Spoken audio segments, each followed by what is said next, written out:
Learning how to effectively create sales pricing is crucial for boosting customer engagement and driving increased sales. To create sales pricing, open the Pages panel and select the Store page. Click All, then double-click a product to open its editor. If the product has no variants, scroll to the Inventory section, switch the toggle On beside On Sale, and set the sale price. If the product has variants, scroll to the Variants section and click Edit All.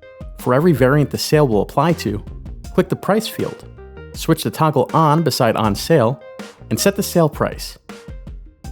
When you're finished, click Back, then click Save to save your changes and keep editing. To help customers browse all items on sale, create a sale category. This adds a navigation link on your store page to all items in the sale category.